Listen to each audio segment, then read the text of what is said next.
can't stay in my fit. What I'm gonna do if I really want to? But you know, baby, break my mind in two. But you have the key, so open my heart, please, my heart, please. Tell me that I'm beautiful till counterparts. When our lights so high, I'm all what you got. I'm all what you got.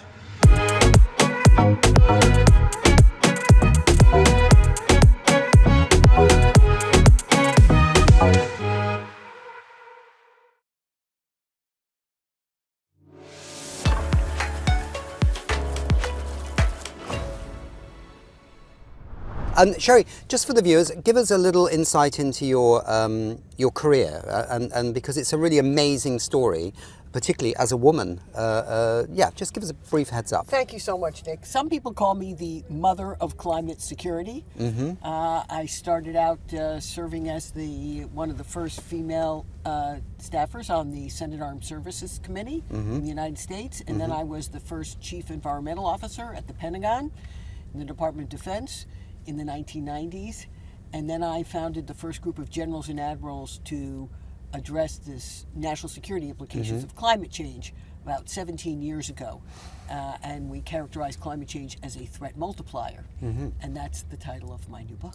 Yes, I was going to come to that. So, threat multiplier, you've been involved in this area for a long time. Is, in your view, this book coming out, now as it were, or just having come out, is it because the threat multiplier is increasing in terms of security issues? Is that your perspective? Well, with climate risks accelerating faster than societies can adapt, yes, climate risks are becoming more of a challenge, more of a threat multiplier in security terms, because with rising sea levels and hotter temperatures and more prolonged drought and melting Arctic, we are experiencing more disruptions in our security. And security is all about stability, and now we don't have a stable Earth system. Yeah, I saw just yesterday that, Professor Johan Rockström, who is now at the Potsdam Climate Impacts Institute, Swedish professor, he came up with this concept of planetary boundaries, where you hadn't got, I think, 5 planetary boundaries that we shouldn't cross. And the last one looks like it's going to be crossed quite soon. So we are starting to enter sort of uncharted territory, and this is in a sense where your concerns come in, I think, in what you were just expressing. Yes, because we are in sort of unprecedented risk territory. I mean, we face many threats around the world today, from aggressive Russia, China, Iran. So there are a multiplicity of challenging threats, but they are made more complicated to defend because of the changing climate. Does your book point to places where science indicates that a conflict or instability actually has already been impacted by climate change? Well, we know that climate serves as a catalyst for conflict, particularly in drought-stricken parts of Africa and the Middle East, where farmers and herders in Somalia and in other countries had lived peaceably before, and now there's not enough water to support both farming and herding, and so people either come in direct conflict or they move to cities, and then there are not enough jobs. Then they become prey to be recruited by terrorists, particularly young males. So we call climate change becomes a petri dish for terrorism in certain parts of the world.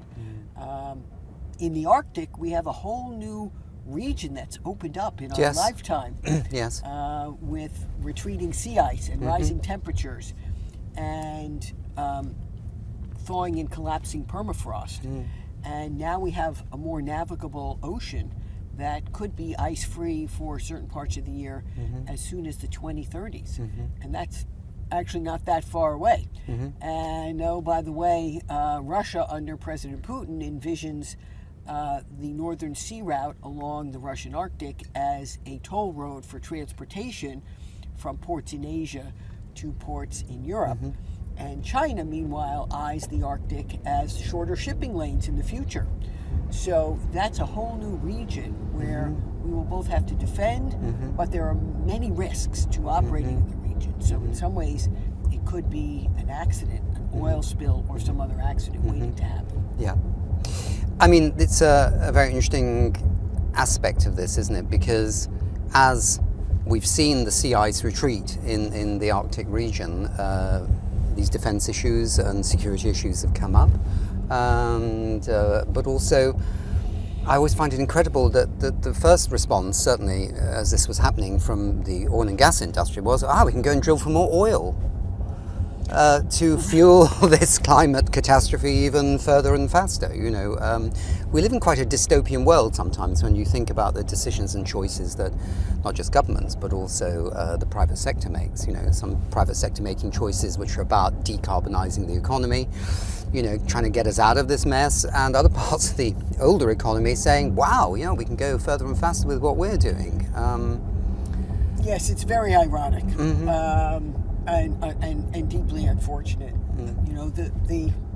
If I could say the more hopeful news is that we do see some progress today in decarbonizing societies. We're sitting here in an electric car, and even in the defense sector where I've spent most of my life, there are massive efforts underway to decarbonize defense.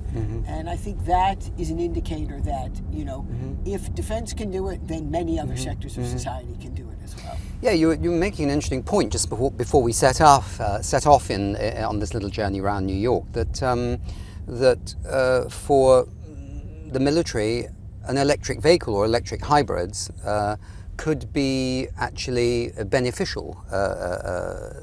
Just explain that thinking. Yes, because a hybrid electric vehicle is quieter and it has better torque.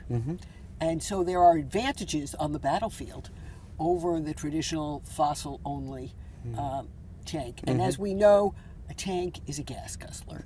So, or as some have said, it's an oil spill waiting to happen in the old days. Yeah. So there are a lot of benefits to diversifying energy sources. Also, we learned the hard way, our military did, in deployments in Iraq and Afghanistan, that long fuel lines of moving fuel to the front was putting soldiers and Marines trucking that fuel at risk of being blown up by improvised explosive devices, IED attacks. And most of those military convoys in Iraq and Afghanistan were to move fuel, water, and ammunition. So if you can lighten your logistics load, you can improve the fighting tooth of your force. And so now the military thinks about how to operate differently, reducing its logistics tail through better batteries, long duration storage, renewables where appropriate, a different mix of fuels. And so seeing that diversity can also provide a competitive edge. Yeah, coming back onto the diversity, as you know, we were hoping to be in a hydrogen car today. And I mean, hydrogen as a fuel for land transport I can remember when it was like all the rage, and then it disappeared off the face of the earth, and then it became the rage again, it disappeared off the face of the earth. But it seems from talking to some of the experts now that for shipping, some of the hard to abate sectors like steel making and cement, but also in land transport in cars, that it's coming back. But the guy who's head of the hydrogen program for BMW, who I interviewed earlier, said, it's about diversity, right? So in some places, hydrogen's great because, say, you're in a rural area. You're worried about, are there any charging points for an electric vehicle? Hydrogen looks good because if it's at your local station, petrol station, there's hydrogen as an option. You feel more secure, and therefore you might make the switch from a petrol-powered car to a cleaner engine or a clean-engined, clean-fueled car. But he also said in New York, right? He said, look at all these cars here. He said, how are they going to have charging points for every single car that's in New York? It's quite tough, right? And so therefore something like hydrogen would work in this kind of setting. Of course, we could pose the other question, did we need all these cars in New York in the first place? But that's another question altogether. So diversity of fuels that are clean seems to be the way forward for the auto industry, and probably also for the military too, right? Yes, diversity is important so that you have choice, and so that you can pick the right kind of fuel or energy source for the right need.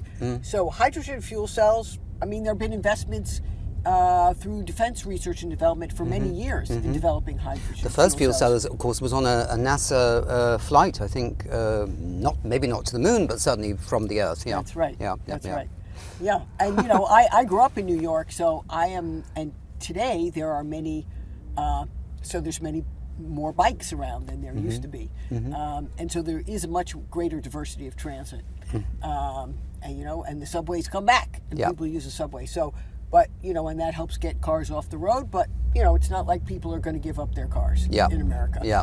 I don't see that happening anytime soon. No, and in Germany as well, Sherri. The car is also highly prized in Deutschland. So Right, but we can make it, more fuel efficient, and I do think that electrifying transport and looking at hydrogen fuel cells, whether for in BMW's case for automobiles or for defense needs, and certain is going to make a lot of sense. Yes. We were talking earlier about the wonderful former British Admiral Neil Morissetti, who I think he was a captain of an aircraft carrier, and his thing was very much about climate change making the military's job even tougher, because the kind of supply chain you need for an aircraft carrier, it is one of the biggest. I mean, tanks are gas guzzlers, but an aircraft carrier, if you get disrupted supply chains from extreme weather events, that ship is going to run out of fuel so fast and be floating around in the ocean with nowhere to go. Let's look at the military on the other side of the story, though, Sherri, because the military is increasingly being asked to do jobs in places where there's been an extreme weather event, right? So yes, that's right. Well, fortunately, most, at least, U.S. aircraft carriers are nuclear powered. So that is a very clean source of fuel. But there are many ships that are not, and they can be subject to those long refueling supply lines, whether by ship or having to go into port. And yes, you are absolutely right that in the climate era, the military all around the world is being called up more and more frequently to respond to natural disasters. In the floods that are occurring in Poland just in the last week, the military's been called up. And in Portugal, where they're having horrific wildfires, the military's also been called up to support emergency firefighters. And in the United States, the National Guard is now frequently called up to respond to wildfires out west. And the head of our National Guard says, we no longer have a fire season, we have fire year-round. And we're calling up the National Guard at almost 10 times the rate that we did just 5 years ago to respond to these types of domestic emergencies, floods, hurricanes, fires in particular. So yes, we are using our military as a sort of domestic 911 force in some cases. The military generally, I think in most countries, commands a great deal of respect from the population. When you see in Britain at the Cenotaph, when that would be King Charles standing there on the anniversary of certain world wars and things like that, or in the United States, Veterans Day. Can the voice of the military bring over those people who still, for all kinds of reasons, don't understand the science maybe, or don't buy into the fact that climate change needs to be dealt with? Any thoughts on that? I mean, it's such a trusted voice, right? Yes, well, the military's own experience speaks for the fact that this is a risk management issue, as we say. We don't wait for 100% certainty. If you wait for 100% certainty, something bad is going to happen on the battlefield. That was a statement of General Gordon Sullivan, the former Army Chief of Staff, who served as the first chairman of the Military Advisory Board that I formed back in 2007 to assess the national security risks of climate change. So the military has to rely on the evidence and look at the science and then make judgments about how much risk to take. And in the climate era, there are more and more risks associated with the changing climate. So yes, I think that that view of how to assess risk and respond to it is, first of all, it's just common sense. And I think there are many who, across a broad spectrum of society, who can understand that. And perhaps it can help bridge the partisan divide we face. And in fact, in the United States, Nick, the most bipartisan area of climate action has been in defense. And that's because our military bases are also subject to climate risks. For example, think of Norfolk Navy Base, which is the largest Navy base in the world, and that already has sunny day flooding and rising sea levels and coastal inundation. And so they have to take steps to make that area more resilient, raise up the piers or shore up seawalls. And no member of Congress wants to lose their military base. Okay, so they're all invested in climate resilience for military bases. And that in itself provides somewhat of a bridge. In fact, in Florida, Tyndall Air Force Base in the panhandle of Florida was highly damaged by Hurricane Michael back in 2018. It ripped the hangars off the roofs of the F-35 hangars. And now that base is being rebuilt to be the Air Force's climate resilient base of the future. Okay, very interesting, very interesting. Tell me though, what do you expect from the book? What are you hoping, how it will be received and is being received, and what impact it might have?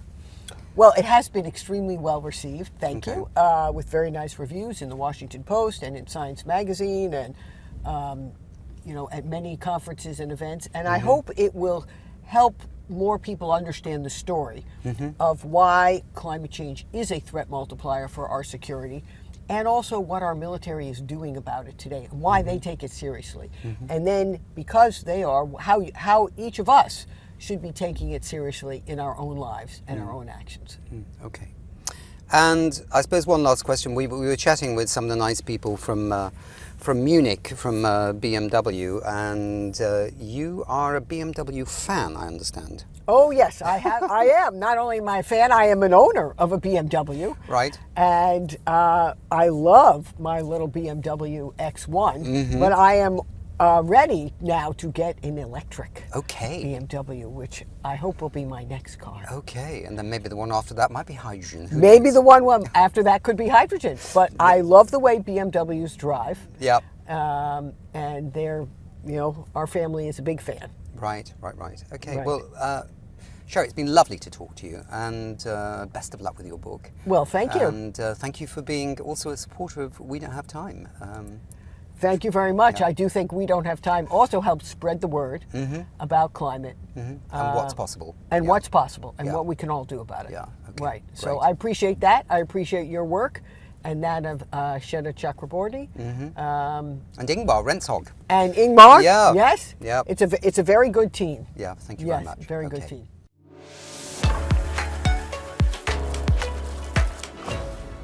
I can't stay in my fit. What I'm gonna do if I really want to, but baby.